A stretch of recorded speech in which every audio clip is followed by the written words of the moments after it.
Hey everyone. As you've all repeatedly heard, the pandemic has snarled supply chains. This has spurred inflation, of course, but it has also cut deeply into the availability of manufacturing parts, construction materials, raw materials, and consumer products. This in turn has cut into manufacturing output, construction, and retailer inventories. Companies have addressed this in a few different ways. Many have increased their order quantities, then warehoused the inventories locally to protect against shortages. That's a short-term solution, but we're starting to see companies adopt a longer-term solution. Companies are looking at reshoring and nearshoring their manufacturing systems. There are a lot of factors driving this change, and if the trend holds, as I suspect it will significantly affect all types of commercial real estate across the US and even Canada. As I mentioned in my video a couple weeks ago, the largest port in the world, Shanghai, has been shut down since March. Even if companies move their products to a different Chinese port, there are still problems. The shipping cost of a container has gone up by 10 times compared to before the pandemic. Instead of getting a container of products shipped across the Pacific for $1,400, it now costs about $14,000.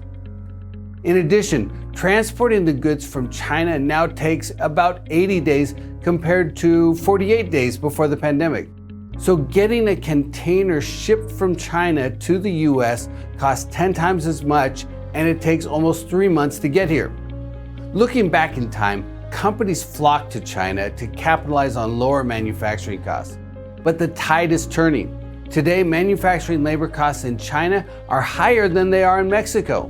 Manufacturing costs in the US and Canada are still triple the cost of China.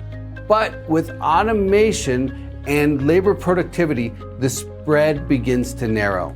To address the supply chain challenges, a lot of companies are beginning to set up manufacturing operations here in the US, in Canada, and in Mexico. This will save companies a lot of money in transportation costs, but it will also save them time.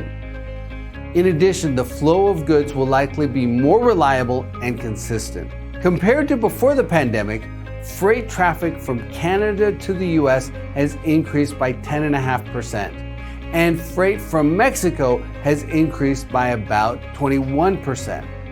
The flow of cross-border shipping in North America will likely continue to increase as more companies try to shorten their supply chains. And these changes could hold a significant impact for commercial real estate. As more freight comes in from Mexico and Canada, reliance on the ports of LA and Long Beach could ease. On the flip side, imports coming through the ports of Laredo, Texas, Port Huron, Michigan, and Otay Mesa, California have surged. The cities closest to these ports of entry, San Antonio, Detroit, and San Diego, have all had record-breaking industrial space demand. This in turn supports the local economies, creating jobs, housing demand, and retail consumption. The transformation of manufacturing and supply chain strategies will likely take years to unfold, but the impact will reach far beyond the industrial properties in the cities I named earlier. The knock-on effect and supply chain ripples will be felt for years to come across the entire economy. Just like we all felt it when the current supply chains reaching across the Pacific were disrupted, we're going to feel it when they change and they move to the North American cities. Investors need to consider how these changes could impact local and regional economies over the long term, then position investments to capitalize on these as they keep their eyes on the horizon.